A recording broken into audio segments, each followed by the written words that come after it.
Bugungi darsimiz o'zgarishlar va qarorlar haqida. Shu paytgacha siz individual parametrlarni qanday ishlashini o'rgandingiz. Siz ularni sozladingiz, natijalarni taqqosladingiz va aniq sabab-oqibat o'zgarishlarini ko'rdingiz. Biroq, haqiqiy loyihalarda siz kamdan-kam hollarda bitta parametrlarni alohida o'zgartirasiz. Siz cheklovlar ostida qarorlar qabul qilasiz. Bir vaqtning o'zida izchillik, ifoda, aniqlik va yetkazib berish talablarini muvozanatlashtirasiz. Bu dars uslub tizimlarini yaratish haqida. Haqiqiy ijodiy muammolarni ishonchli hal qiladigan parametrlar sozlamalari. Fikrlashdagi o'zgarish. Avvalgi darslarda savol oddiy edi. Bu boshqaruv elementi nima qiladi?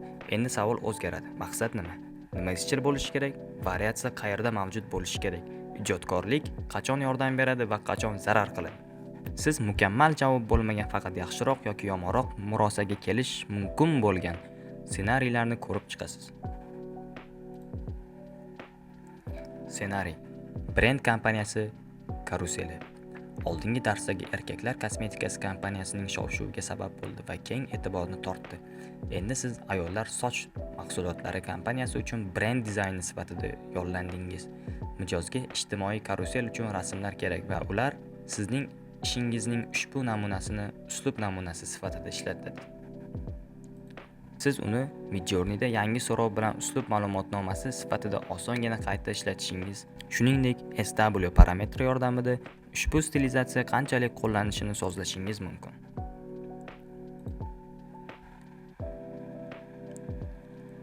AR House SW. Birinchi urinish bo'yicha fikr mulohaza. Yuqoridagi so'rov yordamida bir nechta rasmlar yaratdingiz. Ular alohida yaxshi ko'rinadi. Lekin birgalikda nimadir noto'g'ri tuyuladi. Mijozning fikr mulohazalari rasmlar kayfiyatni boshqacha his qiladi. Ular ma'lumotnomadan uzoq va izchil ko'rinmaydi. Keling, buni hozir tuzatamiz. AR nisbat turu 5 beramiz. House 30 ga ko'taramiz va SW ni 300 qilamiz. Ifodali, ammo ishonchli. Endi tasavvur qiling, siz jurnal muqovasida tahririyat illyustratori sifatida ishlayapsiz. Badiiy direktor ifodali va badiiy, ammo baribir aniq professional narsani xohlaydi.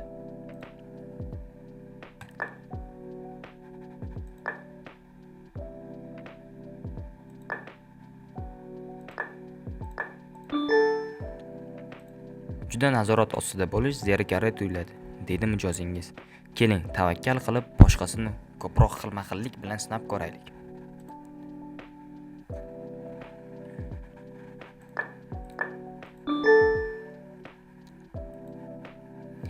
Cheklovlarni kuchaytirish. Juda mavhum bo'lsa, chalkash tuyula boshlaydi. Bu versiyalar vizual jihatdan qiziqarli, ammo xabarni o'qish qiyinlashadi.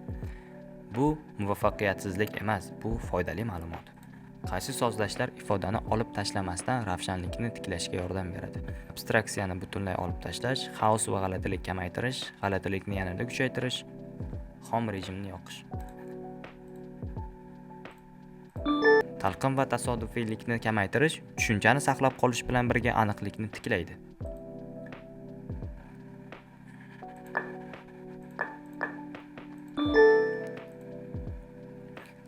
Nima uchun bu ishlaydi? Siz ijodkorlarni yo'q qilmadingiz, uni asoslab qo'ydingiz. Endi ifoda g'oyani bostirish o'rniga uni qo'llab-quvvatlaydi. Bunday muvozanat tahririyat ishlarida keng tarqalgan bo'lib, unda vizual vositalar diqqatni jalb qilishi va ma'lumot qilishni kerak. Naqshni ko'rish. Keling, biroz to'xtab, hozirgacha nima qilganingizni ko'rib chiqaylik. Kompaniya karuselida siz izchillikni himoya qilish uchun parametrlarni sozladingiz. Tahririyat misolida siz ifoda va ravshanlikni muvozanatlash uchun parametrlarni sozladingiz. Talablar boshqacha edi, parametrlar boshqacha edi, lekin fikrlash jarayoni o'zgarishsiz qoldi. Bu dars aynan shu haqida edi. Endi siz quyidagilarni qilishingiz mumkin. Takrorlanadigan vizual tizimlarni yarating. Ijodkorlikni cheklovlar bilan muvozanatlashtiring.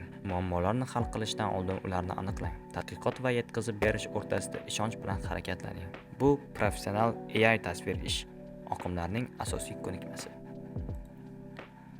Jihozni yopish. Siz texnikalar va uslublarni o'rganish bo'limini tugatdingiz.